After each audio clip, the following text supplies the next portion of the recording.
and welcome to the Executive Protection Lifestyle Podcast, Season 2. With your host, Byron Rodgers. This podcast is dedicated to the executive protection practitioner, the private security professional. In this podcast, we're going to talk about the mental, emotional, psychological, physiological fitness that goes into being an efficient and effective executive protection agent. Whether you're in law enforcement, whether you're a mom that's looking at how to protect her children, or a father that's focused on how to protect his family, I believe this podcast has something for all of you. We might even get into some tales from the crypts of true Hollywood stories from time to time.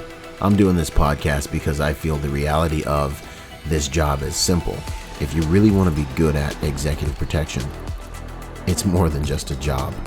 It really is a lifestyle. And those of you who've been in the game for any serious amount of time, you already know what I'm saying is true. So if that sounds interesting to you, enjoy the show. Out. Boom. What's up, guys? Byron Rodgers here. And today I've got Raul Marteenez with me. And It's an honor to have you on, man. What's up? Dude, it's a pleasure to be here, bro. Thanks for making time for me. Likewise, man. I know you're busy because I'll be seeing you just like you're here, then you're here. Like I'm just following you on the gram. I'm like, this dude is moving like as much, if not more than I am. So that's what's up. Try, man. Like you said, it's a lifestyle thing. We're always moving, always taking programs to different places. So it's a lot of fun. Definitely miss home a lot. And then when I'm home, I just try to take as much advantage as I can. Like today I'm home and we agreed on this and I'm like, I got time. Let's do it. Let's make it happen. Heck yeah. No, and you just agreed to it real quick too. Sometimes I got to like warm dudes up. Like, it's cool, bro. It's not going to be live. Like, you know, like, but you're like, yeah, let's do it. I was like, okay, word. That's what's up. Yeah, man. That's the whole thing. It's like the idea of being open-minded and allowing information to flow. Like it should be that way, you know, like too much control over things, make it less organic and it's just not cool. No, I know. And it says a lot about your identity and the way you are for you to just be able to be like, yeah, like let's whip it on, like whatever. Yeah. It's a big confidence thing. So what drew me to you, man, is, you know, I seen these videos on the gram where you guys were going like full contact, you know, I'm like, are these dudes in Brazil? Like where are they at doing this? And you're right here in Riverside, California.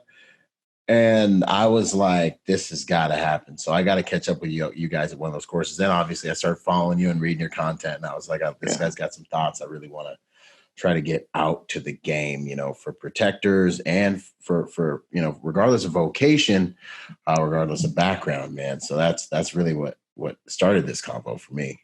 Awesome, man. Yeah, it's funny that you mentioned the Brazil thing because as soon as I started posting these videos, and it's nothing new, right? There's a lot of dudes doing this in the space. There's a lot of great guys doing it with great programs, and they've been out for a while. I just wanted to bring our program out. And our program is just a little more vicious. And I don't mean vicious like in a bad way, like you're going to come and get hurt, but you're going to get some nicks and bruises. And the guys, the feedback from the people in the class, dude, afterwards, they're like, dude, I want to join a gym. I want to fight. It reinvigorates their purpose. Yes. And that's the idea. Like, I'm not trying to come and change the game with my program. Right. And it's a program that was compiled from a bunch of different other people's stuff. It's like there's nothing new to fighting. We've been fighting since mankind met another dude and was like, well, I want to see who's stronger. Right. Yeah. So it's like, there's nothing new under the sun. It's just like shooting. There's nothing new. Tactics may change depending on the environments we find ourselves in.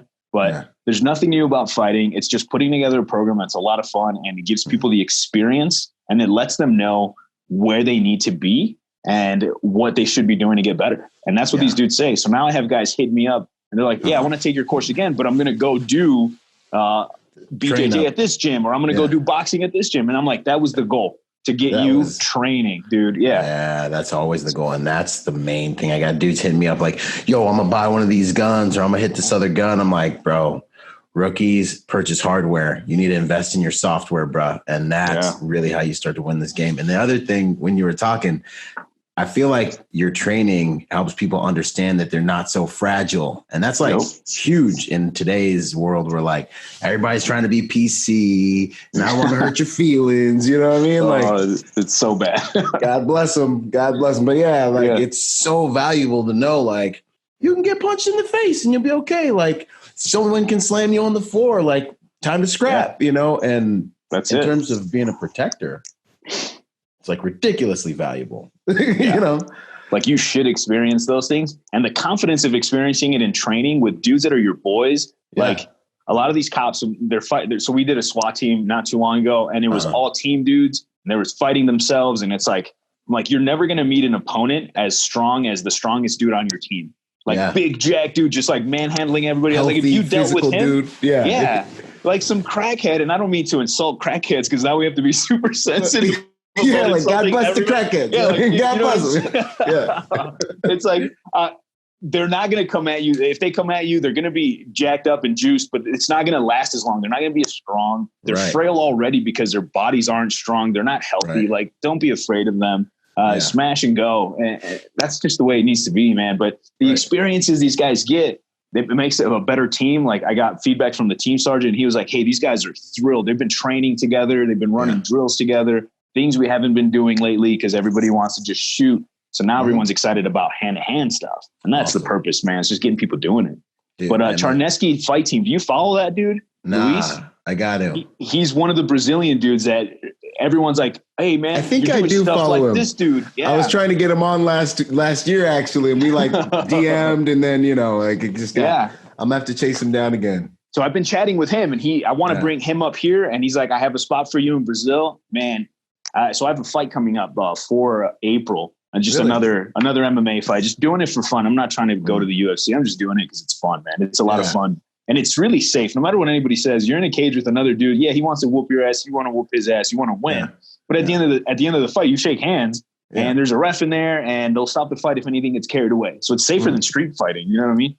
That's true. You just need more skill. Yeah. So in talking to him, he's down to come up. I might go to Brazil. They're just a great exchange of content. He speaks Spanish, so it was easy for me to communicate with him.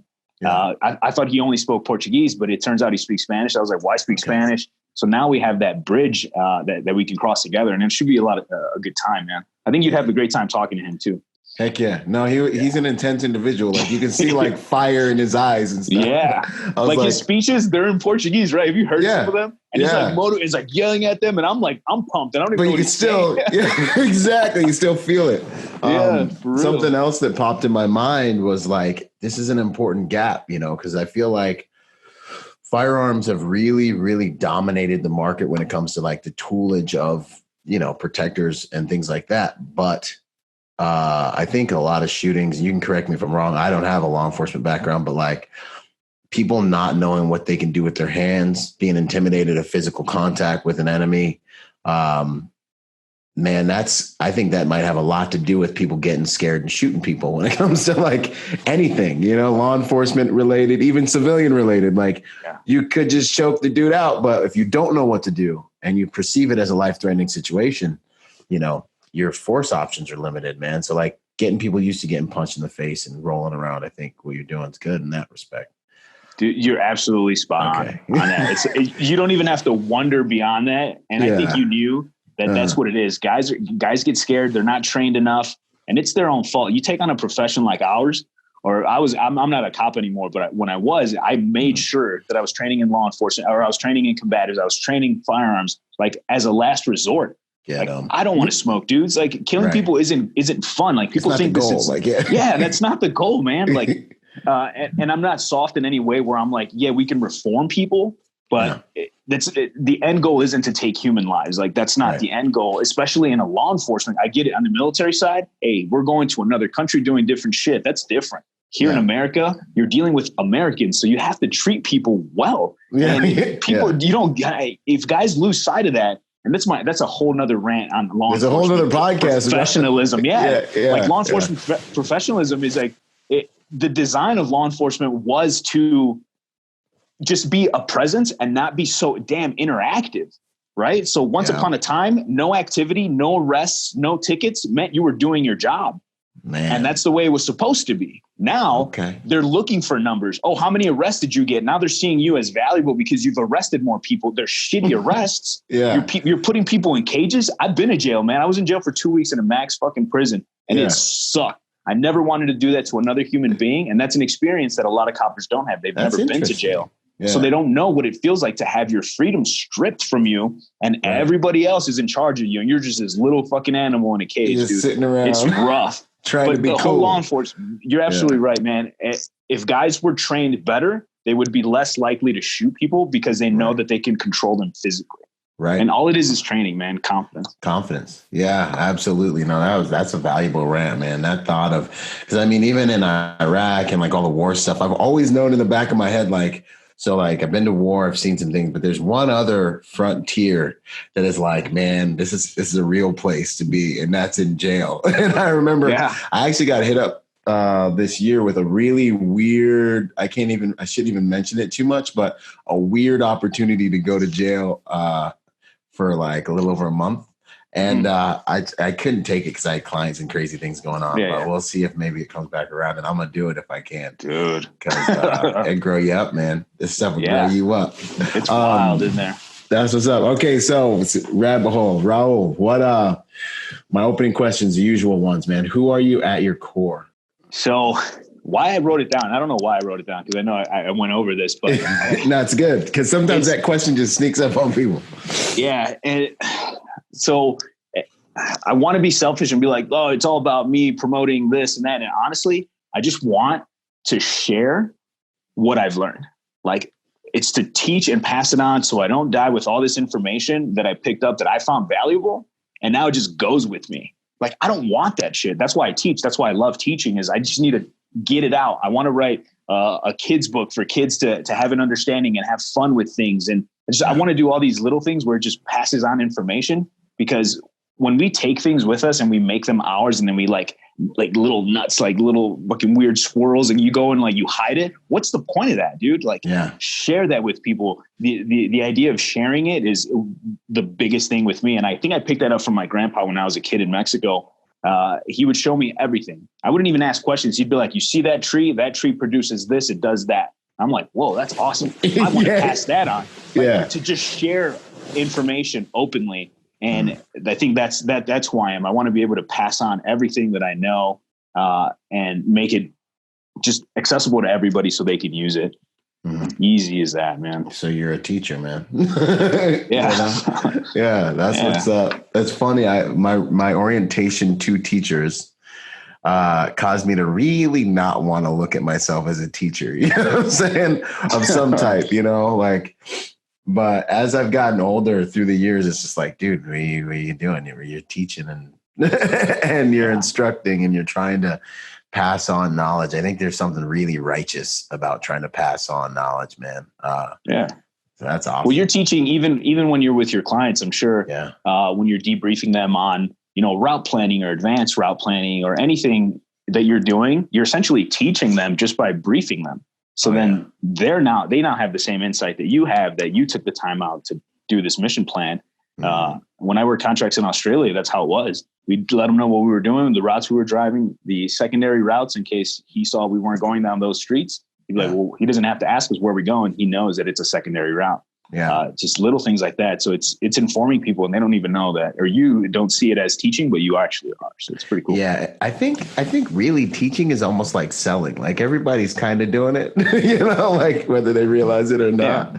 But man, it's a valuable thing. We need it, but some people just got to learn on their own. God bless them. So how did you get into doing what you're doing, man? What are you doing these days, and how did you get into it, really? So these days I'm working for Fieldcraft Survival. If you guys aren't following Fieldcraft Survival, follow us on Instagram, YouTube. Our YouTube channel is growing. It's grown like 40 or 50,000 followers over the last month. So it's growing really quickly. So Fieldcraft Survival, I met them a year ago. So I've been on with the company for a year now. And it just fell into place. So this is kind of how I landed here. I was a deputy here in Arizona, met these guys, and they were going through a change and they needed an instructor. I came on board. Mike vetted me. It took a long time for him to decide on picking people. He's Mike Glover, the owner of Fieldcraft Survival, Green Beret, SF veteran, like sergeant major type, like legit cool dude. For him to make decisions, it takes time, right? Because he wants to vet everything and make sure everything's squared away. So once that was on, I came on board with the company. I presented the Combatives program, all these things. And I presented it the way we talked about it earlier. Like, this stuff exists already, but I think this company will do better because of the markets and the people we can reach. So boom, the program was put into the curriculum, and I was brought on board, and I started doing the gunfighter courses, and I started doing the combatives courses, and then we grew. I wanted a gym for people to come and fight and practice in. We built a gym, and now we have a 26 by 26 foot square mat space with walls and everything ready to go. So people can come here and train when we do courses. But that's kind of how I ended up here with the company. I was already in Arizona. They were here as well. We met. There was a spot to be filled. I filled it. I left law enforcement and started doing this full time. Awesome. No, that's cool, man. How'd you get in? Also another thing I was thinking about on the teaching thing, when you teach someone something and it helps them, it's like the most fulfilling thing in the whole entire world. You know what I mean? Yeah. Like, look, when they get it. Yeah. My job's done. Right. And then you get the feedback like, hey, dude, like I use this in the field. Like I'm doing this training day product right now. And I'm just giving everyone all the knowledge I have about the executive protection industry and how to market yourself. And I'm getting feedback. Guys are like, yo, I'm taking my game to the next level. I got this interview coming. I'm doing all these things. And I'm like, dude, because I ain't never been like the most stellariest guy in the world, so to be able to contribute, just to contribute is an honor. You know what I mean? For sure. Man, that's amazing. So with Fieldcraft, you guys are basically, you've come up with your own kind of your programs. You've got a facility down there at AZ. You're one of their, you're the kind of, I started following the gentleman you were just talking to before you, but I don't know, your content's been awesome. So I've been like watching you guys get after it. So that's awesome, man. And your ethos is something like you guys are trying to create prepared civilians, essentially, correct? Yeah. Mm-hmm. That's awesome. The main goal. And that's that's almost like the motto of the company is just preparedness. So anything from Mike likes to get into all those things like survival kits, what to pack in your go bag, what to pack in your vehicle as an extension of your go bag, as an extension to your house, like all these things. He's all about preparedness and medical stuff. And we do it all here in the company. We all cross train. Everything that we talk about, we cross train and learn to do. Yeah. And then that way, when we deal with people, we can give them actual practical information instead of just theory and hopes, So civilian preparedness, I think now that's huge. That's bigger than ever because I don't know, man, now that we got more human threat situations blowing up and we got more, more and more active shooter, active killer, active driver, run people over, or, looming disaster. It's interesting because some studies say that we're actually safer. There's less violent crimes happening, like the FBI crime studies I was looking at last year. I was doing my final papers to get out of college. I was like, what?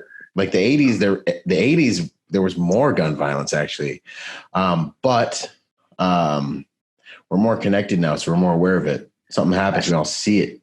I think that's what it is, man. I think we probably are in a safer realm. What it is now is there's just so much data and the access to information. So it just seems, you're spot on with that. I think it just seems like there's more violence because it's just more, it's perpetuated more. And it's definitely, it's an emotionally driven or charged environment. So people are like, and that's one of my, one of the things I'll talk about later, but one of the things for me is to sit and analyze my emotions before I respond to anything. Oh, now we're talking about some good stuff. Yeah. Right? That's everything, man. When I look at news articles or I look at sensational media stuff, shootings here, people getting run over there, I stop, I think, I process the information, and then I'm like, all right, what do I have to say about this without the emotional attachment? So what I like to do is I'll teach people to respond more than react. Yes. So a response is like a well thought out idea based on what you're feeling and what's happening versus a reaction, which is like knee jerk and you just say or spew out something. So it's better to respond than it is to react, I think. Yes. We're talking about EQ now, that emotional intelligence quotient, man. If you guys want to go to the next level with anything, with everything, literally everything, you can have a high IQ, you can be smart as heck. You'll find yourself in a place with other smart people. And then what will determine what happens is the emotional intelligence. It is the most important thing. For sure. I'd have to agree with you 100%. That respond rather than react is huge, man. And it'll bring so many positive things into your life and cause you to not make so many freaking detrimental decisions. It's pretty awesome. Absolutely, man. It's crazy. But on that prepared civilian tip still, man, I think people are starting to realize that law enforcement is fantastic, but they're probably not going to get there. You know what I mean? Like they're not going to be in your house when something happens. They're not going to be in your sanctuary when someone pulls a sawed-off shotgun like they did last month. You know, they're not going to be like, they might be, but I think people are starting to realize that personal protection is an individual problem, like it's an individual responsibility. Yeah. Food, water, shelter, and protection. Yeah. That's a big one, man. And to be honest, people don't see it and they don't care. It's weird. It's really, because it's so important, right? It is. It's like, what are you doing? I had this conversation with a kid and it's in one of my posts, and the guy was like, I signed my life away. I'm in debt because of it. And I thought he joined the military, but he had signed up for college. So now he has debt for college. And I get it. And then I was like, we need to worry about real things, like what happens when the garbage man stops coming and nobody's picking up trash. Right. People will beat the shit out of each other for you putting your trash bag on their property. Like, I guarantee it. I've seen it in third world countries. Yeah, I was about to say, I've seen that. Yeah. So now imagine on a giant scale, no more garbage pickup, no running water. And he's like, oh, I never thought of that. And I'm like, you're busy thinking about money and debt being a problem. Like, the small, like everyday things, man, those are the things people should start at least learning how to do. I'm not saying go into like this crazy realm of like that TV show Doomsday Preppers. Like, don't go into that realm. Being a prepper isn't always a bad thing. You're just prepared. It's simple. But just don't know that you should have skills that we've gotten lazy with because tools and technology. But there's still things you should need to know, like how to start a fire, how to collect water, how to bury your poop when you take poops outside, you know, like these are little things. So y'all don't get diseases and die. Yeah, like, come on. And then don't poop near where you live, and don't where you near your water source. Like, little things. Yep. People, it's escaped them because of the luxuries and comforts that we have, which I get it. It's cool. I like being comfortable. Everybody likes it. But you have to have those skills, man. Yeah, dude. One last little piece of that rabbit hole. Black Friday, bro.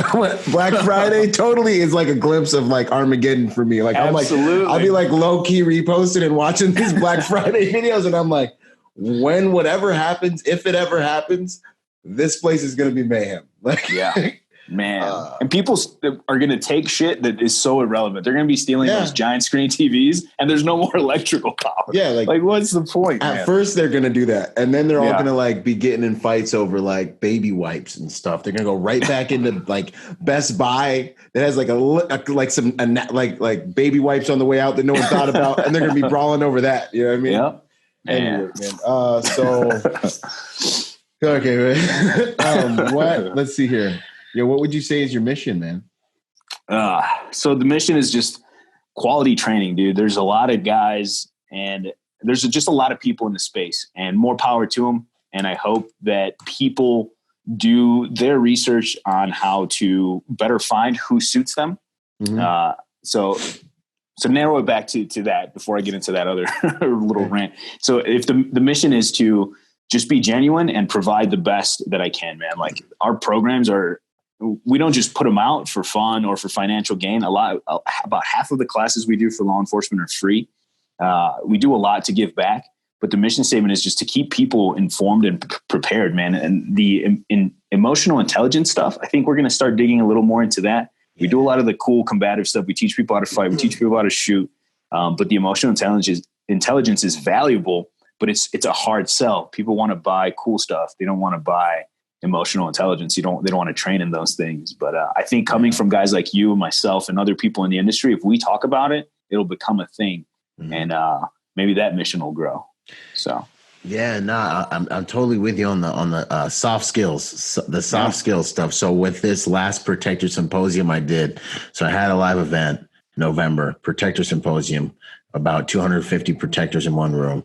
And I'm sitting here thinking about like, how am I going to get this to go off? Like, like there's a bunch of cool guy instructors I could have, but then I'm going to have a class of like 20 people, 25 people if I'm like pushing it. So I'm like, how can I reach the most people? And what skills are really the most important for protectors to really have an idea of? And I'm like, yo, profiling, hard targeting.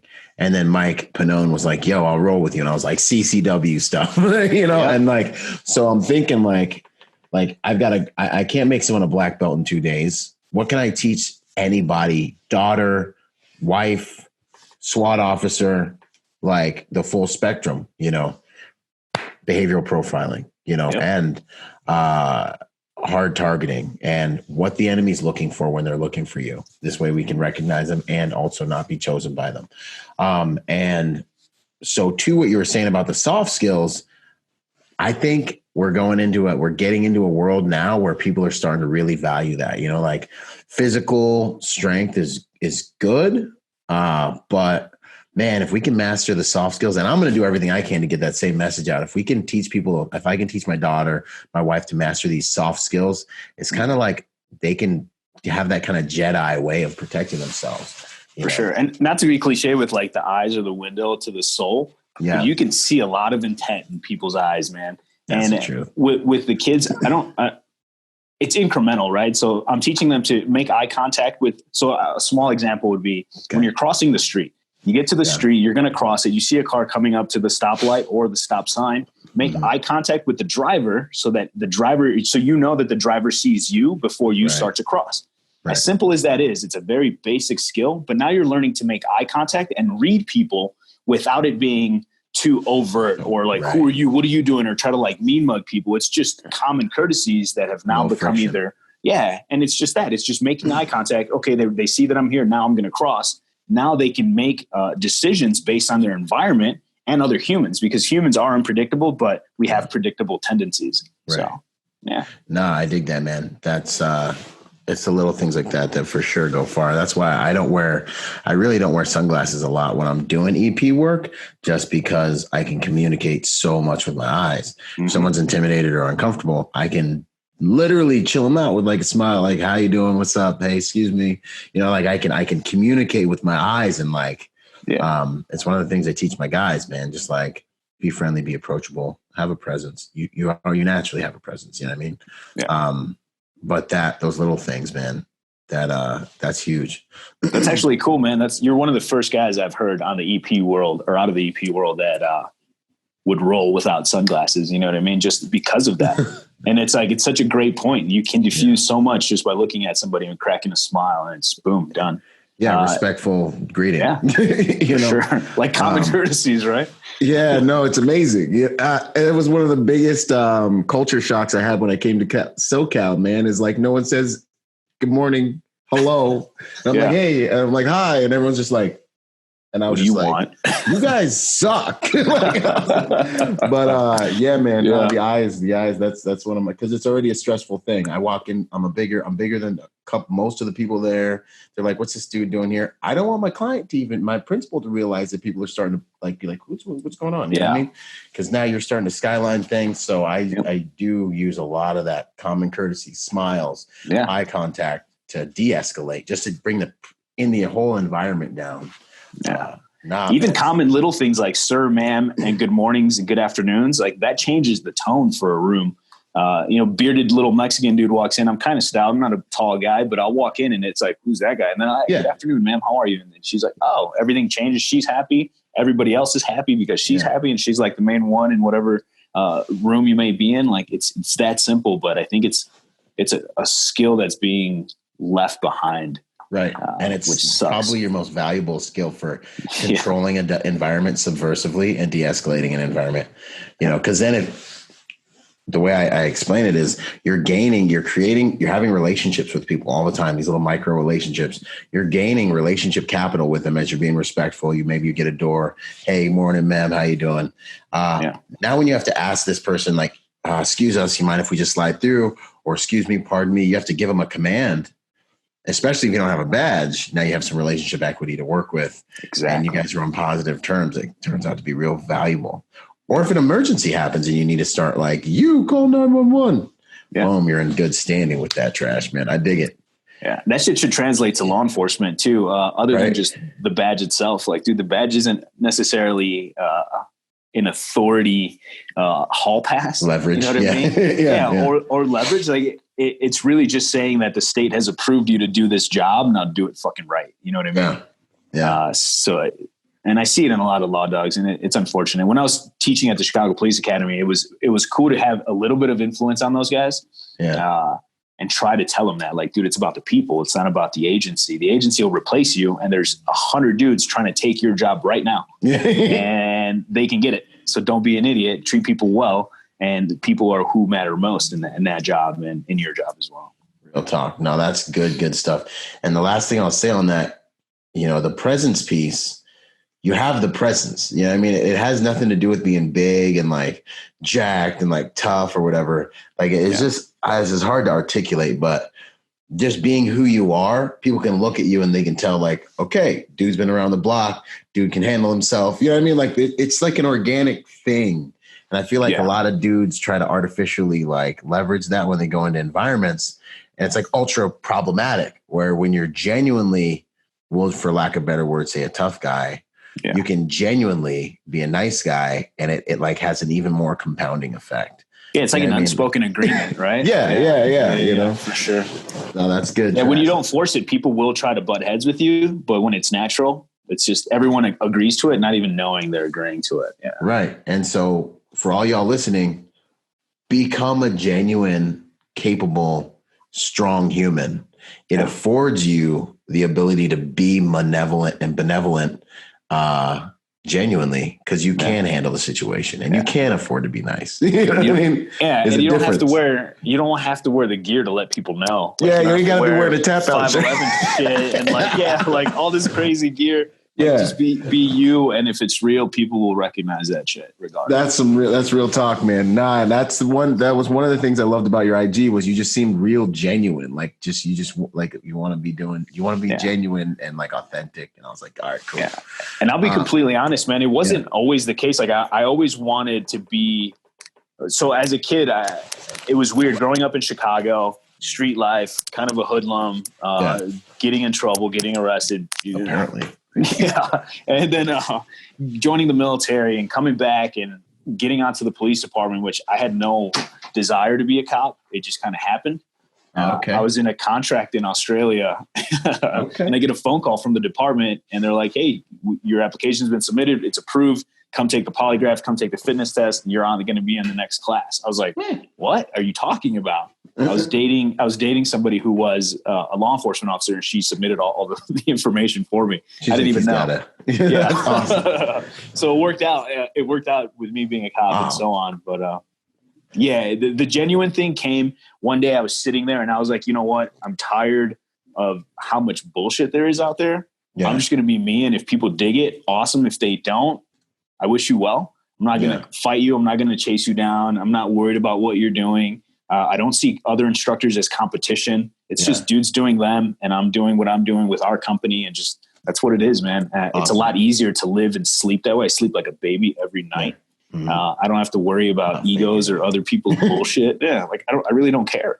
Yeah. If you're doing good stuff, more power to you. I'll support you even if you are or even if you're another company that may seem like competition. You aren't me and I'm not you. We're never going to teach the same shit the same way. So what does it matter?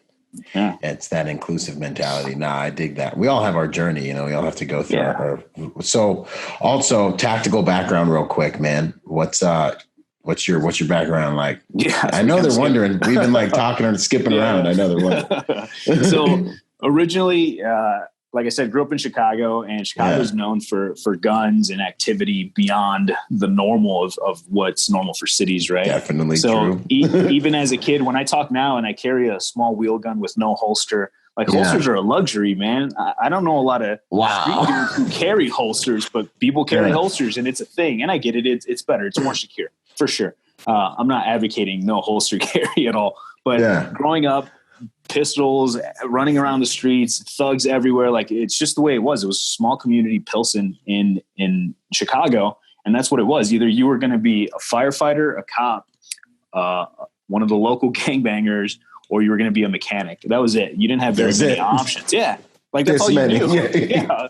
And now I look back and I'm like, man, I could have been an engineer. I could have did all there's so much more stuff. Like, dude, the world is so big. But when you're in a small town or in a small part of a major city, and that's basically what you know through a 3-block radius. Right. So from there, grew up, did some stuff got me in trouble, a lot of money later, fixed my background so that I could join the military. Join the military as 19 Delta. It's a Cav Scout. So it's like a reconnaissance team, small unit tactics, things like that. Did that for a few years. Yeah. Deployed from 2007 to 2009, came back from deployment. And it was like, I always tell the story, like it was like the John Rambo scene where he's like, there were no parades when I came home. That's awesome. I stayed a few months longer just because I didn't want to come home yet. So I ended up coming back. We get off the plane, get in a car, go to the barracks, hang out, wake up, right back to work. So there was no debriefs. There was no psych talks, nothing. It was just from one country doing work back to this country doing work. So there was a lot of emotional processing that helped me grow up really fast. Like, shit, well, I'm not there anymore. But I knew that I needed to make adjustments quickly. So I made them. It wasn't like I went through this like horrendous PTSD thing. Yeah, freaking out. It wasn't that bad because I knew already that I needed to shift gears. So get back, and then I get offered drill sergeant school. I'm like, dude, I love teaching already. I was teaching for the unit Combatives already while I was in 07 to 09. In the deployment, we would fight and train. I was like, this is cool. I kind of like teaching. I can convey a message, and I just want to make it better. Yeah. So then drill sergeant school comes around, graduate, drill sergeant out. It was a lot of fun. Yelling at people. Dude, it was so much fun. Stressing fools out. Making people better, but we stress people out badly. Heck yeah. That's what's up. And it was good. It was a mix. Then I had a reclass. So not only was I a 19 Delta, both combat arms MOSs, from a 19 Delta to an 11 Bravo, and the infantry guys, and got to train and teach a lot of different people. And then I was like, you know what, I'm going to keep rolling with this. Ended up picking up a contract towards the end of my military career. So I exited the Army, and then I started contracting. I was immediately sent to Australia. That was my first home base contract. It was amazing. Dude. I'm in Sydney. My hotel, dude. It's overlooking the Opera House and the bay. So I'm like in a really nice spot. I know exactly where you're at. The food is amazing in Chinatown there. Oh, it was a walk away. It was like really close. Everything's really, man, it was a great experience being there. Yeah. Young. And then I had, what's that neighboring country that's right there? New Zealand Special Forces dude was on the team. Yeah. And then we had an SAS guy on the team. So all SF dudes were all just rolling around. Yeah. Doing cool shit, working out together. Taking over the world. Not meeting any women, because women are terrible down there. Yeah. They're horrible. Dude, that's not a melting pot. Blonde hair. About every culture. Yeah. Right. Terrible. Every single real side note, when we stopped there for our meal, I remember them saying, they literally said, one of you is going to try and stay here. They're like, you will get caught. We are planning for it. Do not let it be you. My buddy next to me is like, who would do that? We're coming back from Iraq. That was the guy who tried to stay there. And I remember when they caught him and he came back on the shame all over him. And I see him later and he's like sweeping because he's getting punished. Yeah. And I'm like, what were you thinking, bro? He's just like, I couldn't leave, man. Yeah. I don't blame him. I couldn't leave. Oh, God bless you. You know who you are. Oh, man. Anyway, so you're chilling. You're in Aussie. Yeah. Suffering. And so that suffering, miserable, a miserable life there. All I remember is how expensive bananas were. For some reason, I went to buy bananas and it was like $13 a pound. They were like, we had to import these from a long way. Yeah. So what's cheap as can be there is Coca-Cola. It's like common price, American prices, but water and bananas were expensive because it's all import, right? And then fresh water is not a big thing there, so they have to import water. Wow, okay. All things you learned later when the team's like, hey, dude, your bill for your hotel was high. I was like, yeah, I ordered a ton of water. And they're like, yeah, no, water's expensive here. I was like, oh, whatever. Figure it out. They were like, drink Coca-Cola, it's cheap. I was like, yeah, I don't know. I don't want to die here. That and Vegemite is another. I didn't know Vegemite existed until Australia. Really? The client I was with was a huge Vegemite fan. I remember once taking a plane. So he took us all over the place. He took us into the Caribbean a lot. So he had a lot of work there. So we're in Jamaica, Barbados, back and forth. And I remember one time we were in Barbados and there's no Vegemite at any stores. So we flew a private jet. It was like the Dominican Republic's president had his jet just hanging out, and he was there visiting. And he's like, rent that fucking jet and go get us Vegemite. So we rented a jet to go get a thing of Vegemite, dude. I was real like, EP stories, right? G shit. Yeah. yeah. Hashtag real EP stuff right there. That's what it is, man. So funny. And yeah, people think it's like all this cool hardcore luxury. And though that stuff is in there, there's a bunch of these little things that make it memorable. Exactly, man. No, that's what's up, dude. So yeah, between Australia, Barbados, Jamaica, I had luxury contracts. There wasn't anything crazy like people think, but we did cool shit in cool places. So came back, joined the police department, not to cut you off, just to finish the whole tactical world and how I kind of came to be. And so I came back, I hit the police department, go through all that. And I get there, I go through probationary period, and they're like, hey man, we heard you knew how to do surveillance and you worked EP and you know how to do all this other stuff. There's a spot open on one of our narcotics teams. Sweet. I was like, yes, please put me on. Here's my resume. Here's this phone number. So I wait about a week or two, and then I get a phone call, and it's the sergeant from the narcotics team. And he's like, hey man, tomorrow I'm going to come to your district. I'm going to ask your commander to release you to do a mission with us and see how you do. So he shows up. I'm ready to go. He's like, just wear regular clothes. I wear regular clothes. Tell me what I got to do. Yeah. He chucks keys at me. He's like, here are these keys. That's your car. These are the cross streets. Go watch our guys, relay information. We'll do the takedown and we'll see what you're made of. That's it. That was the guidance, dude. So trial by fire, like nobody's business, right? Yes. So I get there, and I told the story on my podcast, and I was just like, I get there, I'm at the cross street, and I'm like, man, nothing is ever the way you want it to be, right? You plan all day. Like Murphy's there with like an ice pick, a baseball bat, like, hey, what's up, man? You want to party? He's like, wait, you wanted this? No, we're going to change it to that. Yeah. So I thought I was going to be on this side of the street. I had to be on the other side, which put me a little further away than I wanted, but I still had eyes on. It was really loud because the L runs there. So there's an L run over the top of us. So the train's always passing. So if you're trying to do commo, the L is an elevated train station, essentially. Okay. And so the combo is like, doesn't exist when the train's running by. Yeah. So if there's something happening real time, you either have to break cover and go and help out or see how it evolves a little bit. So it's one of those things where you have to be organic, man. Yeah. And I was, and the day went well. We locked up who we needed to lock up.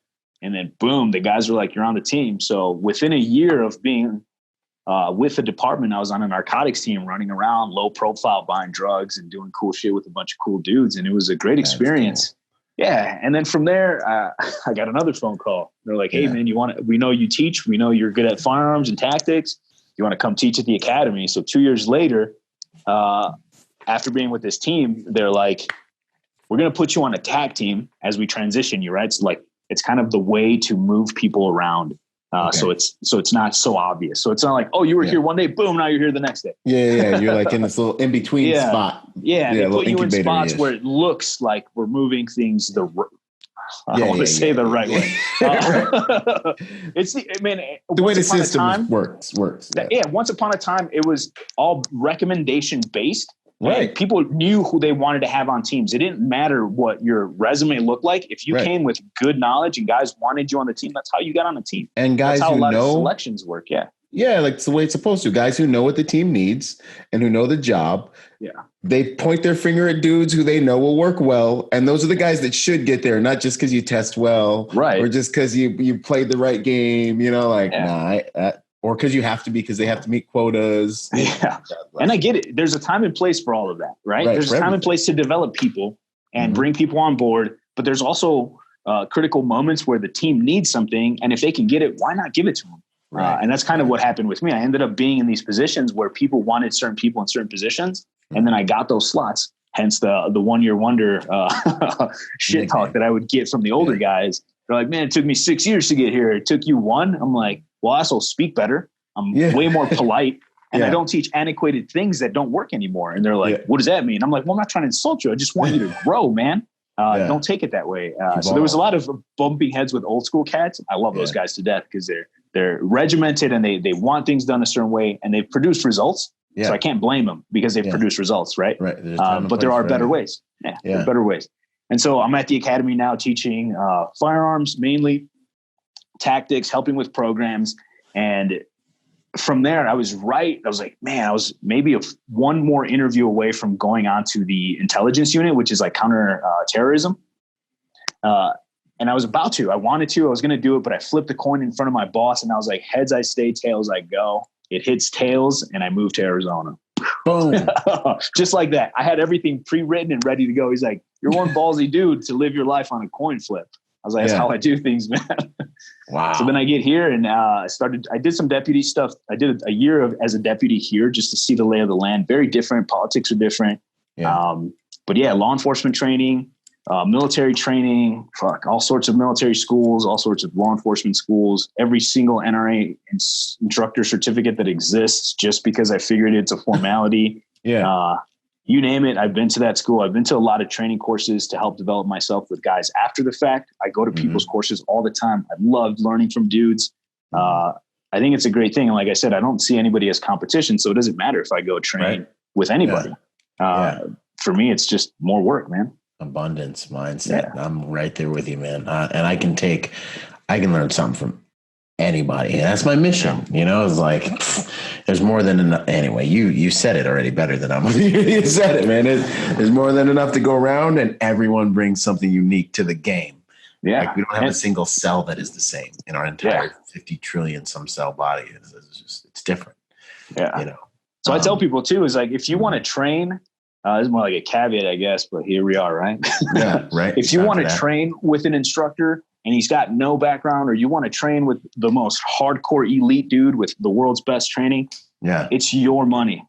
Yeah. You know, I tell the end user, it's your money, man. Train with whoever you want. Go to whoever you want to program. Like, I get it. It's good to source who's doing this, who's doing that. If you're a cop and you want cop training, find cop instructors, man. Right. It's going to help you. If you're a military dude, or you're going to be in the military and you want military training, go to military dudes or go to civilian dude. Whoever's got something that's calling to you, it's calling to you for a reason. Go check it out. It doesn't matter. You can make more money, but there's certain things that you can't get back. Right. So like time spent. Right. Yeah. Time and energy. These are the real resources, man. For sure. What would you, I'm glad I asked you that question. I was like, because you mentioned a few things about your background. I was like, they can probably piece it together. I was like, just see what's up. There's a lot of good stuff in that. And I mean, there's probably stuff I leave out, but it's, for me, honestly, it's not about what I did. It's about what I can do now. And that's kind of why I'm still fighting. And that's why I'm still training. And that's why I'm still doing all this shit, because you have to. Yes. I mean, I don't want to hurt anyone's feelings, but I will say in the public that I definitely judge, like when I see a guy who's still competing and still training and still fighting and still living that warrior ethos, they get more points. I can learn something from anybody, but when I look at people, I see their standards. So when I see their physical fitness isn't there, then I'm kind of like, I'm seeing some of your standards right now. You know what I mean? I'll learn the thing that you're good at from you. But you, as humans, we've got, I know a tree by its fruit. You know what I'm saying? I judge, but I don't condemn. I'm not the guy, but I can judge.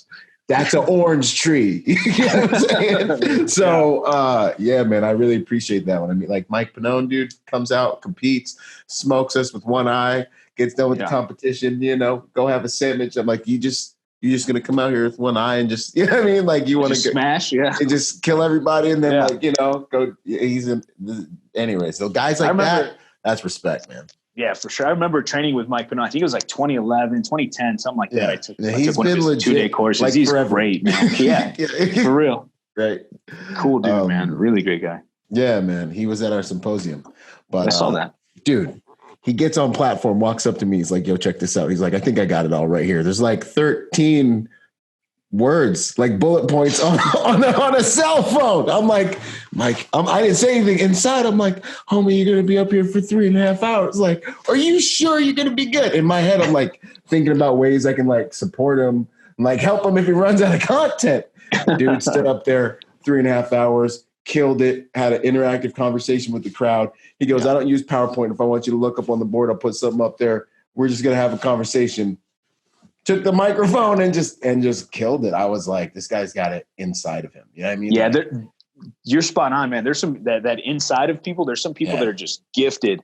Mike Pannone is one of those guys. Mike Glover from our company at Fieldcraft, he's one of them. When we do speaking engagements at like these 511 stores or anywhere we do anything, I'm always like, so what's the plan? He's like, we'll see.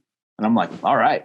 I dig it. All right. So then we piggyback off of each other's information. I'll key into main points of his speaking points, and then I'll reinforce them with law enforcement stories or contracting stories, and just piggyback off of each other. And it's just this easy flow of information. And I think that's how it is when people are genuine and they actually have it. Inside of them. Yeah, they don't have to have pre-written things. Like this whole conversation, I have all this stuff written down because I wanted to be really prepared, but I've done it freestyle because it's just better. Yeah, it is better, man. Like even if I read it and I was like, yeah, this is it wouldn't be the same, man. It wouldn't be the same. So. No, I'm sitting there looking at the itinerary and I'm like, we haven't even got halfway through the thing, but there's so much good content, you know? Yeah. That's good, man. No, I agree with you 100%. It's got to be inside of you. I think that has to do with that whole kind of, I don't know. It's about who we're being, you know what I'm saying? And I think I might even title this thing authenticity, because that's what it really comes down to. Nice. What would you say about combat and athleticism? It's necessary, man. They need to be, well, depending on what you're doing, right? Athleticism should be there no matter what, right? Everyone should be some sort of athlete, right? Remember the old school gyms where it was like this 10-foot like monkey bar crazy thing you had to climb and you would fall off, but you had to get up there? Yeah. This was like what recess was all about. Then some kid would stay up at the top and try to dominate everybody. He's like pushing everyone off. Yeah. Like, oh shit. Like you can die. But it didn't matter because you had to do it. Yeah. I think when that started to lose its way, people started to be less active or less competitive. But that athleticism needs to be there. How it relates to combat is performance, man. If you want to perform at a high level, you need to be at a high level. Your gear's not going to perform for you. Your gear doesn't walk without you. So if you can't walk with the gear, it's not going to do shit. So who cares about your gear? Like you should be able to perform, stand alone in a t-shirt and some fucking underwear and be the man. Get after it, right? Yeah. Like Heck yeah. It gets hot in here. We throw the sauna, or I call it the sauna, but it's really just a giant heater in the gym. Really? And it gets hot in here. Like it's like 95 degrees. You're dripping sweat. Mats are slippery, but we're going. So you guys are doing like Bikram fighting, like hot room yoga, fitness fighting style. Gee, that just sounds man. But it helps with preventing injuries. There's a lot more science than just like making people miserable. You know what I mean? Because the muscles stay warmer longer. Even during breaks, the fighters are doing well. And it's miserable, man. It's just things that make you uncomfortable should be something that you're able to get over easily. Like as a human being, like you shouldn't have road rage because you should be able to manage your emotions because somebody cut you off because they're in a hurry. So other people's things shouldn't affect you that way. Right. And that comes from confidence. Things. Yeah. Like how external things affect people these days is rough. I think it comes from perspective too. Cause like I have the luxury of knowing and you have the luxury in the back of my head. You know, I hear a civilian is stressed out. I'm like, like I know what stress is. Like no one's bleeding out. Like there's no arterial bleeds. I got a shower this morning. You know what I'm saying? Like I'm not on like, you know, a weekend change without a shower. I'm not cold and wet right now. That one thing right there. Like, you know what I mean? Like life is good. And especially for vets, is like, if you can just never let that go and never forget that actual real misery, I think it gives you a backdrop to make the rest of life a lot easier, man. Yeah, for sure. Right. Man. So it's like true. A lot of people don't have the luxury of, you know, or a lifestyle, you know, me or you, we move towards pain. We move towards stress. We're constantly inoculating ourselves to stress. You know what I mean? Like, and so when stuff hits us outside in life, we're kind of like, oh, someone's in a rush. Whoa. You know, like, have a nice day. Like I'm finishing the conversation. We're even thinking about it, you know? Yeah. And I use this analogy a lot, the traffic analogy. Traffic, as mundane as people have made it, it's one of the coolest things that we can do where we're actually doing predictive analysis of people's behavior and you can't even see the person. You're just seeing a vehicle. So this vehicle's moving and you're like, well, he's going to cut that guy off. So I'm going to wait before I pass him. And you're not even saying any of this. All this is just calculating in your brain. Yeah. And people don't give that enough credit. Like if you would pay attention to traffic, you would actually be a better human and a better analyst of information if you just paid attention instead of dicking around on your phone or playing with the radio. Like watch people. And we're making these Don't drown out something that's giving you lessons. Like, be better at it. To play a predictive game. I like to do this. I'll be driving and there's 4 cars and I'm like, all right, that car's going to cut, or not necessarily cut him off, but he's going to shift lanes and it'll be before the next 2 exits. I'm driving along, next 2 exits, boom, he shifts over. I'm like, got him. Just like that. These little things is like, I'm never going to meet that person. I don't even know what they look like. Yeah. And I just see their vehicle and how they're swerving a little bit, making indecisions. And then they finally make a decision. And I predicted it just because of those little behaviors. And it's the little things, man. The little things make life. Permeates the rest of your life. Because then when you're out in life and you have that confidence about being able to predict human behavior, you're looking for these things. You're paying closer attention to these things. This is a remarkably valuable skill, not even in the protection game, in the life game, just living life. That's resurrection of dead time is what Robert Greene would call that, man. That's good stuff. One thing I noticed with all your some of the stuff on your Instagram where there are these terms that I wanted you to kind of get into. But actually before that, could you give us a principle around protecting your firearm, defending your firearm? So if someone's going for your firearm. This is one of the things that I saw you guys training a lot. What would you say is like the primary consideration? Something like that's happening. So this one's tricky because how did you get there? How did you get to the point where somebody knows you have a gun and they're going for it? And what happened up until that moment where some dude's like, oh shit, I'm going to grab your piece. Yeah, I'm going to grab your gun. Yeah. And it's a little different for law enforcement because it's exposed and no matter where they go, they're bringing a gun to the game. Right. Mm-hmm. So they need to be better trained on that. I think, but we're helping with that. So a lot of the idea there is, preemptive cues, like learn to make space and have space.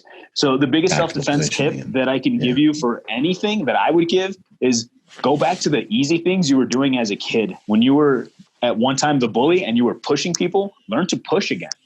Pushing people makes a lot of space, man. And we want to learn like this cross thing. I'm like, why don't you just learn to push people? Yeah. Push to make space. Use a hand post. Like when you were a kid and you would touch somebody's forehead and you were like, you can't get past it. Learn to post on people. Now they can't close that space.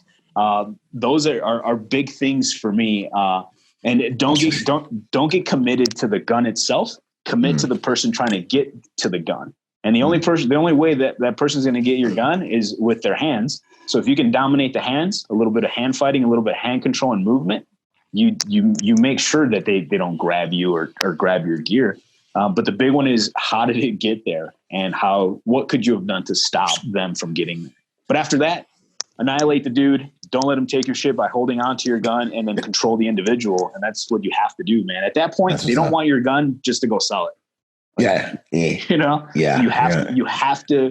to have it in you to end that situation. But I think I wrote something down that I didn't even say, but I think, let me find that principle defending. I think the 4th or 5th bullet on the black side under body. Yeah. I think that's kind of what I had in there, man, is like the little things, pushing, making space, and how did I get there? Because you can prevent a lot of bad stuff by just understanding your environment.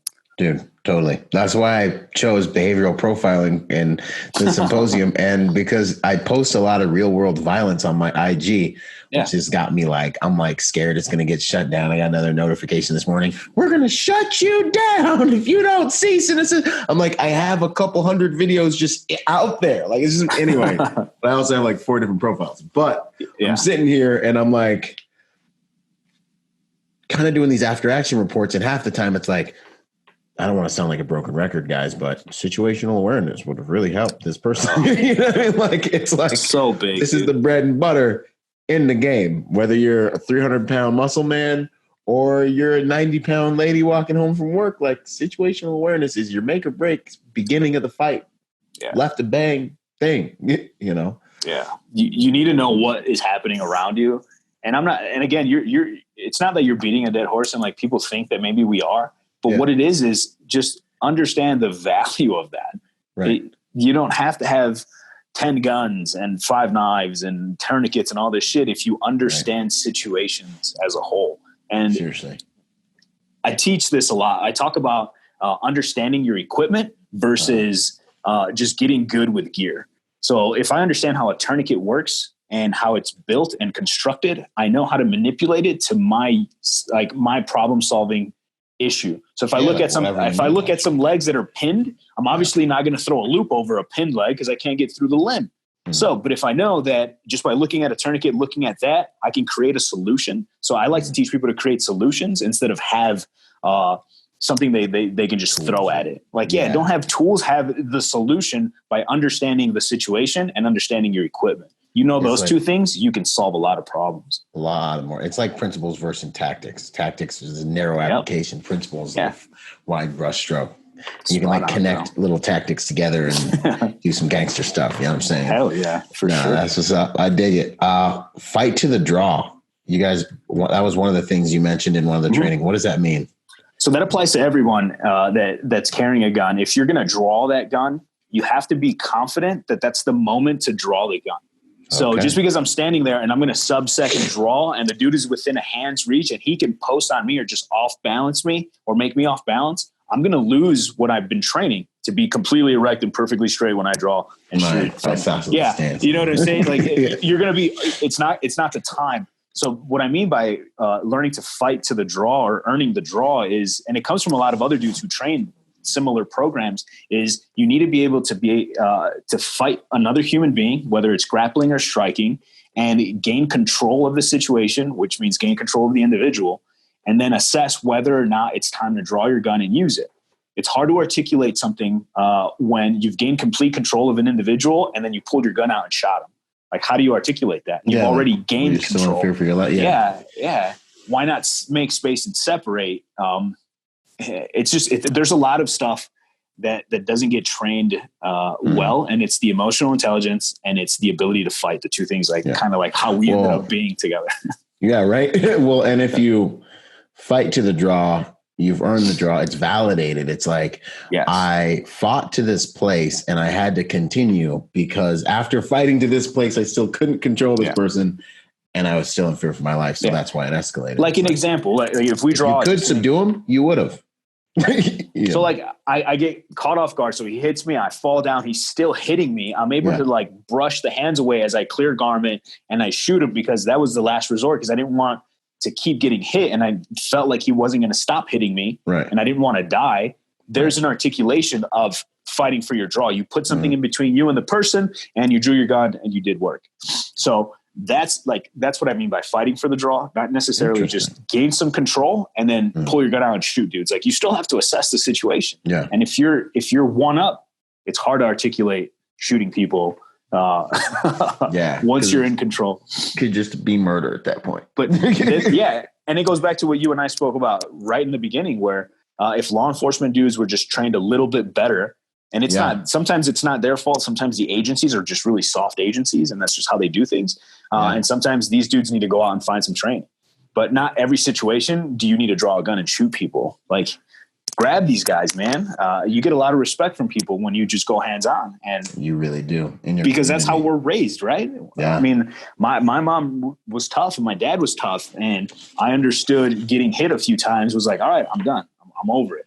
And that's what it is. You know, instantly over it too.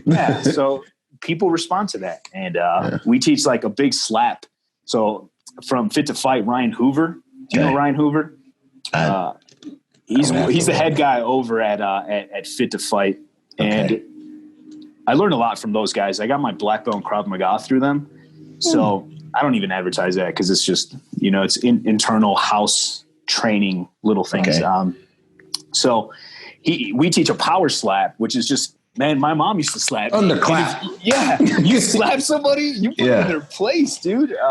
So we teach that as a way to protect not only your hand from breaking your, like my hands are already shot. But like this hand is all, doesn't even sit straight like my other one from hitting. I got missing a knuckle. And so you know exactly what I'm saying. So if I can slap somebody and get the same effect, why not? And my hands are still good. And I can draw and grab stuff. But just shout out to those guys for keeping me in line with fighting and stuff. Okay. No, that's what's up. Black belt. I didn't even really know they did belts in that system, but so that's good to know. They do. It just depends on what federation. And then some dudes coin different things and whatever. Krav Maga is weird. Yeah, it's its own. Yeah, the Israelis, they do their thing. I got homies out there, so I got brothers out there. Actually, I love Israel is like one of my favorite places to travel and work. Actually, nice. So yeah, I got a lot of. I'd like to go out there and spend some time out there. Oh, it's amazing. That's a whole rabbit hole, man. It's one of my favorite places for a reason. Let's see here. What would you say about listening to how your gun talks?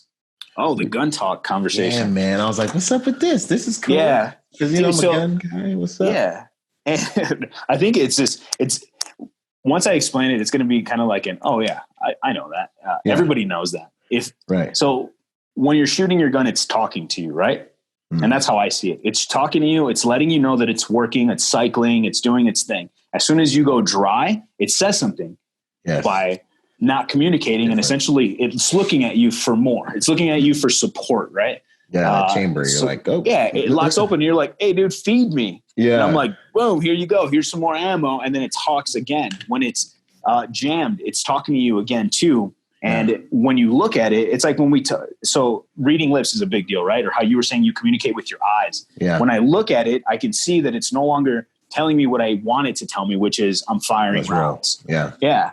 So now it's telling me something's in the way, something's wrong, something's broken, there's an issue, fix me. Mm-hmm. So what I mean by your gun talks to you or the gun talks is when it's not giving you the responses that you want, you need to be in tune with that to fix the little things. Awesome. And I simplify the way I do malfunctions clearings because it doesn't need to be complex. People complicate everything. Malfunctions clearing, everything. Yeah, you're absolutely Simplicity is the ultimate sophistication, man. Leonardo da Vinci. Man. I love that guy. Right. So I teach it the way I would teach somebody brand new. And I teach it to the most advanced tac dudes, to the first person I teach that's ever held a gun. When you pick up a gun, you're going to clear it to make sure that it's safe to handle, right? So you pick up the gun, you open the chamber, you look in the gun is clear, and then you insert the magazine, you let the slide forward. Now it's loaded, right? From knowing that it's clear to being loaded. So that's how I teach malfunctions. If your gun isn't working, lock it open, take the mag out, look at the gun, insert the mag, and your gun's ready to go again. It clears just about everything. You're going to clear everything that could be wrong gets cleared by just unloading and reloading the gun. It's that simple. I say it in the beginning of class. If there's an issue with your gun, just unload it and reload it. You don't have to do rack 3 times, do all this stuff. Yeah. You tap rack for initial stuff. And even tapping is one of those things. Why do people tap mags? There's debris inside or it didn't seat well. Well, if you go through proper procedures. They told me to do it in boot camp, man. Yeah, exactly. And that shit came from Vietnam when there was mud in magazines where you had to break up the debris. We're not in Vietnam anymore. Everybody cleans their gear. It's good functioning equipment. We're not doing anything that dirty. Yeah. So not in this. Dude, for me, I when I put the magazine in, I make sure that it's seated. Now I know it's going to feed. So if I know I can skip the step of tapping. I could just rack the gun and go. You see me do it in classes. If I get a click, no bang, faulty ammo, I just rack it and we keep going. There's no need for tapping and racking. There's no need to create things or add solutions to things that aren't problems. Yeah. 100%. So it's just extra steps. So for me, a double feed, I lock the slide open, I pull the magazine out, make sure the mag's good, make sure the gun's good, magazine goes back in, slide goes forward, and it's just unloading and loading. Simple as that, just because.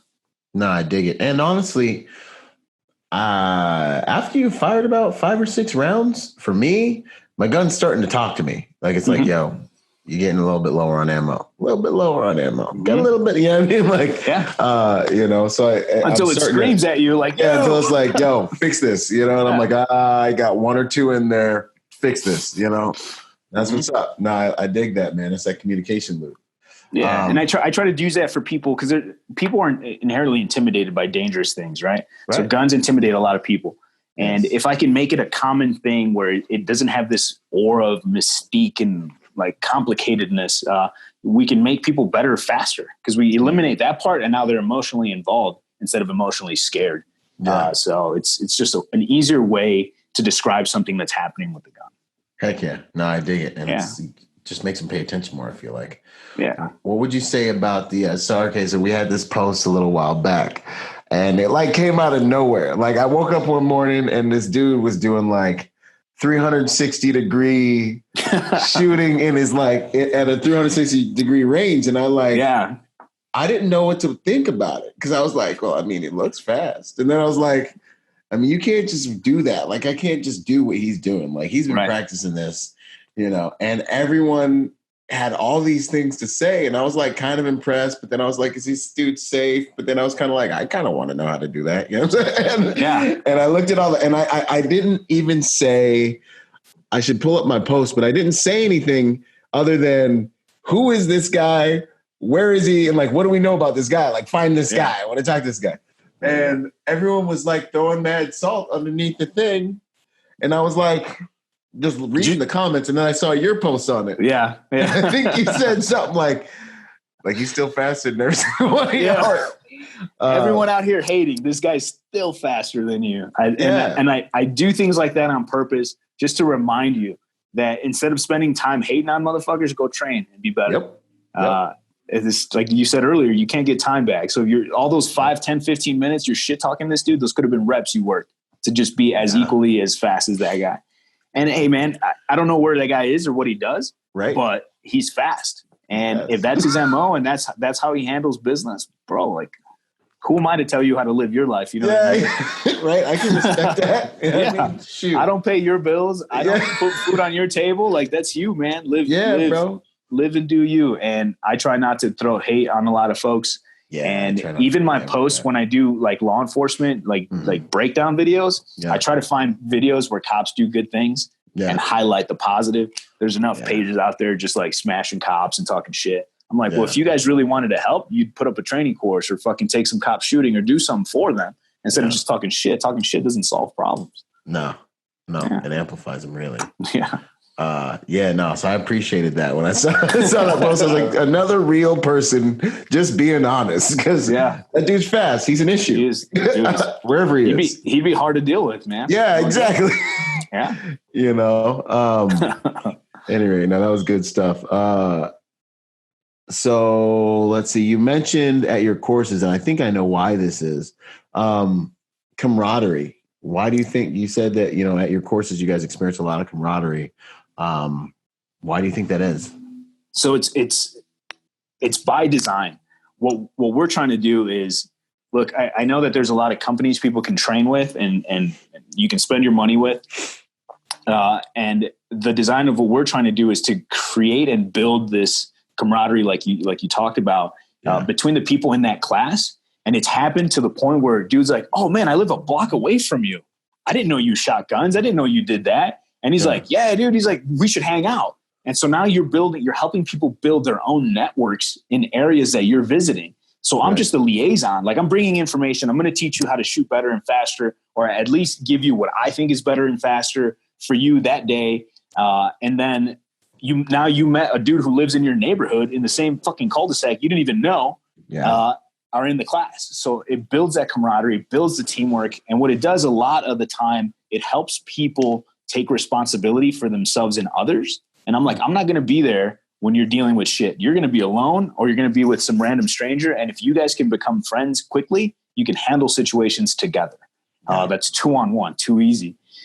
So the idea behind building the camaraderie, and I'll give you an example of what happened in a class once, but the idea is so that people can get to know each other. They're responsible for themselves and others, which it just makes the range safer for me 100%. Or my instructors, because I don't have to watch everybody, because now people are invested in each other and they're watching out for each other. Yeah. It's not just, they're just standing there waiting for drills and they don't give a shit about anybody else. They actually care when one person's doing something or another person's doing something. And I don't have to watch everybody, though I'm trying my best to watch everybody. Now I have extra eyes because people actually are invested in each other.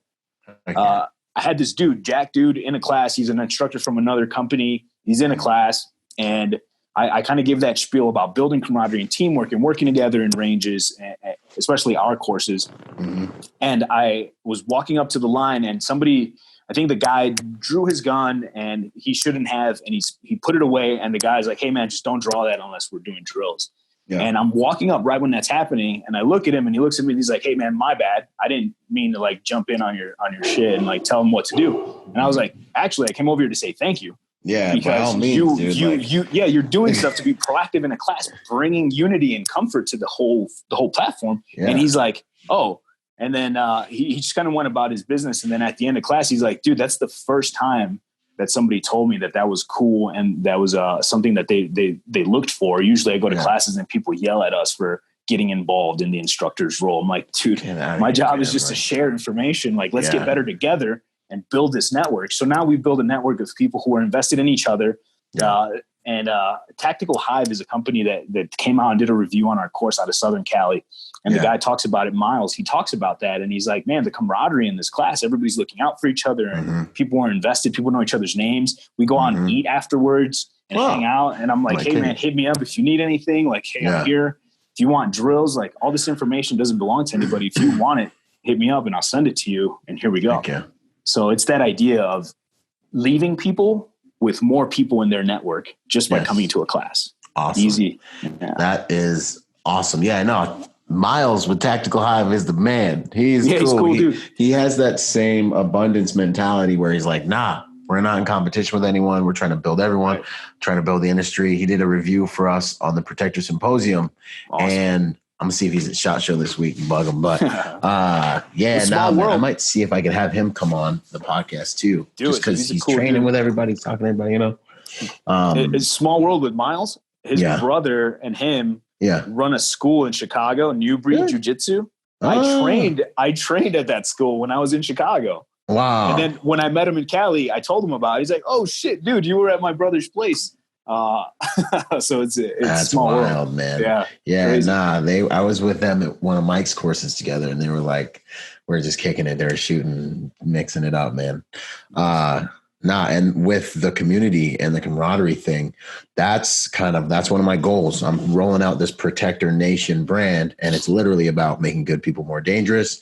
It's about being peaceful, not harmless. It's about literally civilians learning how to be more prepared, essentially exactly what you guys are doing. Mm-hmm. And so that we can bring accountability to situations when it's needed. You know what I mean? Because I think that's really how we're going to make this world a better place, a safer place. Yeah. You know what I mean? Like, ultimately, there just needs to be more accountability, more capable, good people. And I think evil people should be afraid of good people. That's what I think. I think. I think they should be like, you know what? Maybe it's just not worth it. Like, I'm just going to drink my big gulp and chill tonight. Do whatever I do, you know. I want to make it dangerous for the wolf to show himself. Yeah, for sure. Let's see here. Okay. Right before the closing questions, what do you think is most important for people to keep in mind when they're on their kind of warrior's journey or on their that journey that me and you are on, guys like us are on? Dude, and I don't want to harp on it again. It's deep, but it's honestly not as hard as people think. Yeah. Fitness is a big deal. I hate how simple that sounds, but it's so important. You know what I mean? Don't glaze over this, y'all. Yeah. If you're fit, you will be capable of doing anything you want to do. Yeah. Anything from learning martial arts to reading a book to being patient to doing things with kids. Your fitness level keeps your heart rate down, keeps you more in control, just keeps your body functioning better. So you deal with stress better. Like, fitness isn't only about being in shape. Right. You know what I mean? I don't need to be in shape. I'm married. My wife likes me. Dude, that's not the point. The point is to be capable with your body. It's like this organic machine that we can build or destroy. Take advantage of it, man. You can do so much with your body, train the body, and everything else just becomes easier. It builds confidence. It makes you stronger. How you look changes the way people perceive you as well. So now you're winning this whole fight without having done anything but being in shape and being fit. And it's a big deal. I remember training for my last fight, and I would redline myself on purpose just to see where my breaking points were in my heart rate and my breathing. I'd be running up a mountain and I'd be like, holy smokes, it feels like I'm in a fishbowl and I can't breathe. I would stop and then I would think about it and I'd be in all out panic mode. Then I'm breathing and I'm like, okay, I'm coming down. Okay, cool. It's just going to take this long. And then I would do it again and I would try to get it to come down just a little bit sooner. And then I do it again and just a little bit sooner. And I was like, well, if I can induce this kind of panic in myself, nobody else can. Yeah. So not only am I stronger because I'm breeding myself to be better. And if people could do that, the world around them, it just becomes a lot easier. Man, so if you're on this journey, fitness is key. Get in shape, do good things with your body, respect your body, and use it to its full capacity, man. People forget how capable we are. It's the foundation. It's why every single warrior ethos ever, they're doing hard physical things. Yeah. Everybody wants to be a Viking. Everybody wants to be a gladiator. Those motherfuckers were in shape, dude. 300 shape. Yeah. Oh my gosh. You read, what was that? The Hot Gates. They actually talk about some of the training stuff. Dude, I was listening to some motivational Viking, Grecian, what are the Spartan thing the other day, and I'm on the treadmill, and they're talking about, and it was some book I was listening to, and they're like, the young boys used to have to run 9 miles with a mouthful of water and spit it out when they get done. Hell yeah. Right in front of their dudes. And I was like, this is gangster. I took like a swig of my water, and I'm like, running with nope, not doing I ran probably made like quarter mile. You know? Nice. And I was like, nope, not that hard. Whatever. I'm 34 and not that hard. So, but it's the foundation of everything. I mean, I don't want to echo you too much, but yeah, the physical fitness, because you're not faking this. You can BS, you can talk, you can pretend to be spiritual, you can whatever you want to do. But humble bragging. Yeah. When your body is in that, when you're getting your body worked, man, there's no faking that trash, and it builds character. And that is really what this game. I'm not talking about like it's not seen often either. And I know you're the kind of guy, and I'm the kind of guy. But if I see somebody who's in shape, I compliment them. Yeah. Right? I've been at the movie theater with my girl, and I'm like, I'll stop a dude, and I'll be like, "Bro, you look great, man. You put in a lot of work." And he's like, "Yeah." He's like, "Thanks." He's like, "Yeah." It's like weirded out though. Thing. Yeah, weirded out. But it's because nobody compliments each other anymore. Especially dudes. It's like, you're too busy being a hard ass. I'm pretty sure I could kick your ass. Why don't you just be cool with me? I will show you how to be like me. It's too easy. But I compliment people when they look good, because we don't do it often. We hate instead of love. And it's like, perpetuate that. Having an open mind is a big deal, because if you have an open mind, you don't care if you're right or wrong. It's all about understanding. You're just trying to learn. You're just trying to get truth. That's it. It's not, I'm not even competing with you. I'm just seeking higher truth. Here's mine. Beat it. Destroy it. I'll be happy for having this conversation if you can destroy my truth. I'm not arguing with you. Like, dude. Yeah, man. No, that's real, man. Leading with respect in a world where nothing's sacred and no one's getting respect anymore. That was huge. Doors fly open. Guys don't see that anymore. Yeah, man. Like, there's so many things you said just there that were like ultra important, bro. I'm glad we're having this conversation so they can hear it from somebody else, man, because that's the truth. That's good stuff, man. What's your favorite quote, mantra? Man, I have like two that I really dig, and one of them is kind of like the way you just said is like, there's more of this competition or hate in the world, and the quote is, they muddy the waters to make them seem deep. Right? Yes. Yeah. That's outstanding. It could be an inch of water, but because it's murky, you don't know how deep it is. And it's about your confidence to take that leap, man. And it's not so much what you're perceiving, because people can make things around them seem like something that they aren't. So be careful of that. And that comes again from confidence. Internal confidence will change the game for a lot of people. So that's a big one. Yeah. They muddy the waters to make them seem deep. And when I pick that one up, I'm like, my goal is to never do that. My goal is to be crystal clear with folks and talk to them about the real shit that I've done and the real shit that I can help them figure out. And that's it. Like, there's no need to have all that other, did I write the other one down? I think I did. Where was it? There's a lot of smoke and mirrors out there, man. That's the other thing you were saying, man, is like kind of on people not saying hi and not being respectful. You were like, I'm pretty sure I can like tighten you up, but just be cool with me so we can just be cool. Like, that's how I feel all the time. I'm like, good morning. And everyone's just like, I'm like, hey, I'll say what's up. I'll give a nod. And I'm in Cali, so everybody's like all like air lats and like walking by and like pretending like they're too cool in Southern Cal. And I'm like, dude, like, you understand it like man law. Like I got like 80 pounds in you. Like I kind of don't even have to acknowledge you. You know what I mean? Like, just being cool. And now you're gonna disrespect your boy, man. All right. Whatever. I'm still having a good day.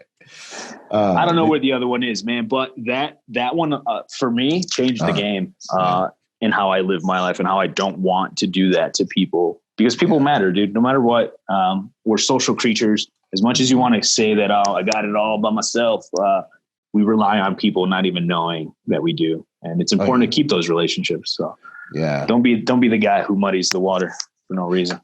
Absolutely. Everything we have, positive and negative, usually comes through a relationship one way or another. Last three questions. How would you like to be remembered, man? That's all said and done, dude. Man, I think I had something written down because it's simple. And it's like, it's 4 words in a sentence, man. Yeah. And it says, I'm not sure that it matters. I'm not sure that it matters how I'm remembered. Yeah. I'm not into myself like that, dude. I don't think I'm that important that I need to be remembered for something special. Yeah. I just want to be, you know what I mean? I just want to be there and present. If anything, I'd like my kids to remember my stories and things like that. But the world, dude, I'm not sure that it matters. That's good. I like it. It's different. Yeah. It's deep. Yeah. It's maybe true. Yeah. You know what I'm saying? I love stuff like that, man. It's like, okay, cool. It's like, it's like vehemently against my ethos, but I appreciate it for that very, very fact. I was like, okay, you know what? Well, geez, it really might not matter. You know what I'm saying? Like, that's good. I dig it. And even if it does, like living with that way, I think helps you be ultra present. Ultra present with because then I'm not connected to anything, and I'm not trying to like harp on reinforcing a certain message or a certain idea. It's just, it's always flowing. I can change my mind 5 years from now and be like, this tactical shit was dumb. I just want to teach people how to fix cars or some shit. You know what I mean? Even if I had something right now, I'm sure it would change in a few years when I grow intellectually and spiritually and evolve. Perspective change. And I don't think even like the big people that are remembered, I don't think they were like, I want to be remembered for this. They just kind of were remembered because they were present. They did the trash. Yeah. They did whatever they were there to do. That's what's up. Habit 4, like what would you say makes you a better person, or any habit you want to pass on to protectors? Yeah. So if you guys are in this field or just in life in general, analyze your emotions before you start dishing out reactions. We talked about it earlier and I was like, we already covered it, but I'll harp on it again. If you can learn what your emotions are, you will be better at surviving anything. If you're afraid, understand why you're afraid, what's creating the emotion. I mean, just knowing yourself through fitness, knowing yourself emotionally, those are like the big ones where everything else kind of takes a backseat. You're no longer afraid. Yeah. And the empowerment you get from that, people need to realize that you have, by doing these two things, being in shape and being emotionally in control, you are in charge of everything. No one can phase you. No one can penetrate your bubble. No one can do anything to rattle you, because you'll look at it, you'll see it as a problem. You'll start to process solutions, and then you're done. You're solving it. So that one, and then never present problems without at least 2 solutions to the problem. If you're a leader, or if you're in this business, or you're in the business of dealing with people that rely on you, never present a problem or never bring a problem to the table without bringing 2 solutions that they can help you solve the problem. Don't be that guy that's just like, we can't do it because of this. Well, what's your solution? And then what are our options? If you're that person that's bringing a problem and solutions, you're a valuable player in the game. Exactly. That's the word. You're valuable. You're actually a player. Otherwise, you're just a complainer. Then there's no value there. I know I'll force people to do that if they're like, well, we can't do it because of, like, all right, well, how can we fix this? Boom. That reminds me. Be an encourager. There's enough critics in the world. That's the other quote. I dig that. Be an encourager. There's enough critics in the world. Yeah. Like CNN is like on right now. Like Negative, being negative. And you were saying what, the first thing that you said just now, the emotional intelligence piece. Yeah, man. Like when I was going through my psychology stuff, for my master's, the teacher would get all upset with me because they're like, well, how do you deal with it when you're upset? And I'd be like, I know that I'm upset. I shut the emotion down. I problem solve. I come up with a plan and I implement that plan and I make course corrections. And then once I get to the other side, or at some point during solving that problem, I find a more constructive emotion. Progress equals happiness. I start to feel progress. I find myself happy at the end of solving that equation and triumphant. And I have a stronger self-identity because I just problem solved that. So then I allow myself to feel again. I'm like, essentially, I shut my emotions down while I'm in the problem, no matter how hard it is. And they just hated me. They were like, you have to feel sad. I'm like, I don't have to do anything. I don't have to do anything. Exactly. I have to sit here to get this degree and listen to you. Yeah. I was like, but the way I manage my emotional world, I know one thing. I can feel however I want to feel about it. But 1 + 1's only going to equal 2. I'm only going to solve that equation by using my mind. Yeah. I was like, my emotions are like misbehaving children. I choose the emotion I want and I implement it if it's effective. Otherwise, I know the emotion. I assess it. I honor it and I let it burn, or I shut it down sometimes. Sometimes I'm like, you know what? I don't got time for this. Like, I'm trying to take over the world. This isn't constructive. And I already start going into some other whole direction. And I'm like, dude, so like, dude, I love that you're hitting that EQ stuff. Man, I'm glad that you said that. Actually, I just picked something up and it's, so thank you, by the way, for that. And what I picked up, brother, was if we can turn the reward system on to our emotions, where you felt gratified by solving the problem, man, then we'll look forward to adversity instead of shy away from it. Yeah, dude, man. Thank you for that. I'm gonna meditate on that tonight and get more deep on it. So that's what's up. I always say, find the purpose within the pain. You unlock the potential in your process. That's the game, man. The purpose in that, like why I'm going to the gym, like this hurts, but like it hurts good because I got the purpose in it. We're unlocking potential in that process. Boom. Yeah, that's what's up. That's the game. Heck yeah, man. Well, dude, thanks so much for coming and hanging with me. It's a pleasure, bro. Last one. What are you up to these days? Where can people find you? So my Instagram is raul.martinez.jr. And the company is Fieldcraft Survival. That's more like company-based, information-based, and just what we're doing as a whole. Everything from long-range marksmanship to vehicle tactics to combatives to force-on-force, which we're launching in the next few in March. We're launching the force-on-force training, so we don't even need a range to do this training. We're working hand in hand with sims, so it's a sims course. We'll be shooting targets with sims. Like I said, we could run it anywhere. Still give people range time, just all on sims. So it doesn't. Man. Yeah. So it's a lot of fighting. We have 1 day for open enrollment. Yeah. And then one for law enforcement.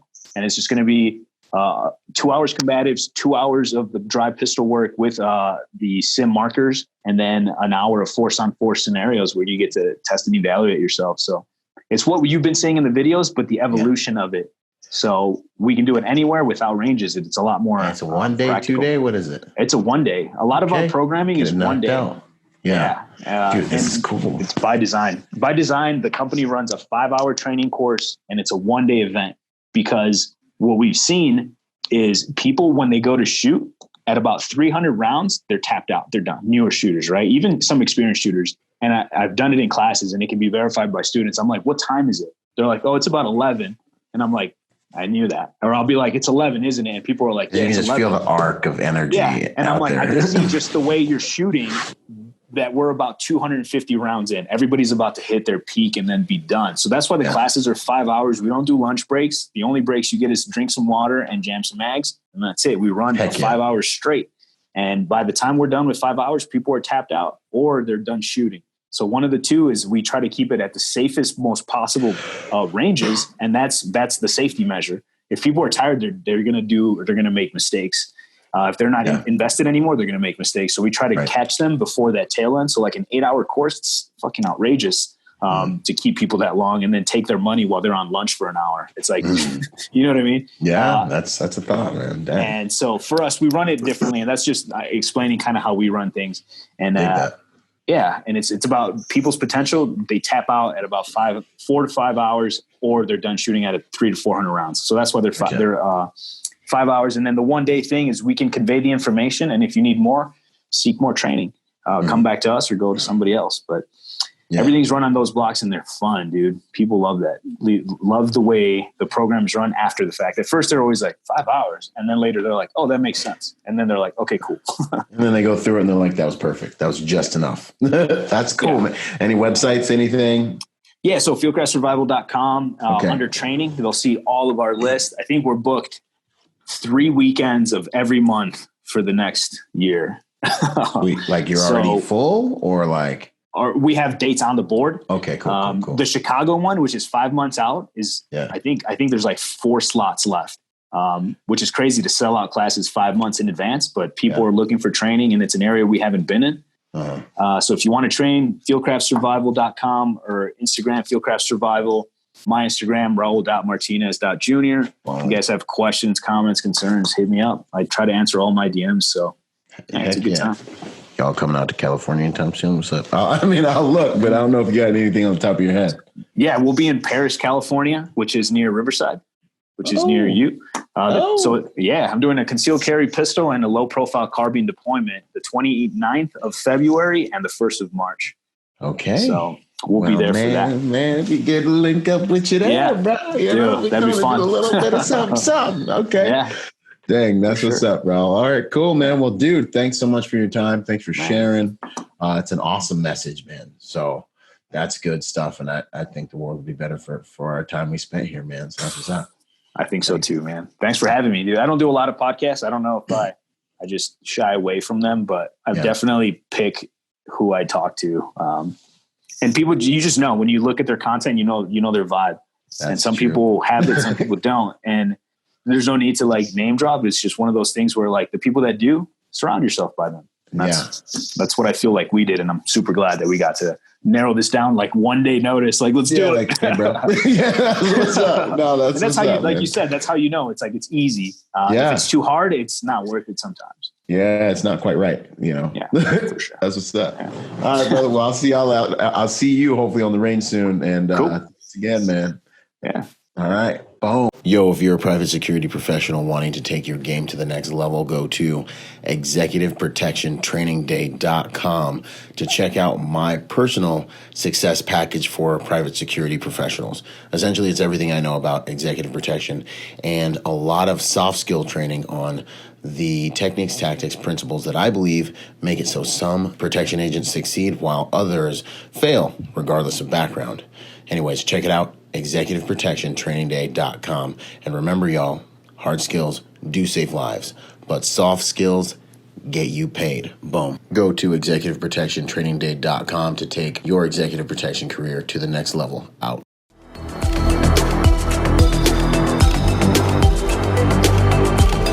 Boom. And to support this podcast, go to executiveprotectionlifestyle.com and contribute to our Patreon account. That Patreon account is what helps me make this podcast possible, contributing to this brand, what we're doing here, making it so that I can bring better guests on, making it so that we can plan more events and just expand the contribution to the private security industry, and also to making America a safer place by teaching people how to protect themselves and the mindset behind that, the lifestyle behind that. You guys are already killing it. $1 a month, $5 a month, $10 a month, $20 a month, whatever you can do that you know you would probably just lose in the mattress anyway or spend on McDonald's. Hey, you want to put it towards something that's going to good use, put it towards a podcast, and get involved in our Patreon account at executiveprotectionlifestyle.com. And if you want to find me, that's ByronRogersMotivation.com. Do whatever you can, contribute whatever you can to that Patreon account, because it makes all of these things possible, ladies and gentlemen. So much love. Thank you, and thank you for making those contributions. You guys rock. We're already doing amazing there, and it's just because of you guys. So thanks once again for those contributions. Boom! I hope you guys enjoyed that episode of Executive Protection Lifestyle Podcast. This whole entire thing actually just started off as a Facebook group that blew up and is one of the fastest growing, if not the fastest growing, executive protection Facebook group online. So if you haven't joined the Facebook group, join the Facebook group. Follow us on Instagram and check us out at executiveprotectionlifestyle.com. If you want to find me, that's ByronRodgersMotivation.com, and I'm on all the social media platforms, Instagram, Twitter, Facebook as well. So until the next podcast, y'all, stay sharp out there. And as I say it, one mind, many weapons. Talk soon. Out. Yo, and before we go, I got a shout out to the sponsors, starting out with Primary Weapon Systems, PWS. They truly are the evolution of the rifle. Use Byron for 10% off with those guys online. Grayman and Company, the most comfortable tactical suits in the game. If you haven't checked them out, check them out. Use Byron for 10% off with them. And Ballistic Theory. You're going to start seeing a lot of stuff with me in Ballistic Theory because they got good ammo for good prices. That's just the straight up of it. Use Byron for my discount with those guys as well. Last but not least, Executive Protection Institute. Hey, go check them out. Get your executive protection education on. Take your game to the next level. They put the pro in protection. Yo, until the next podcast, piece of content, or wherever you see me, man, this is Byron Rodgers, protector by nature and by trade. Out.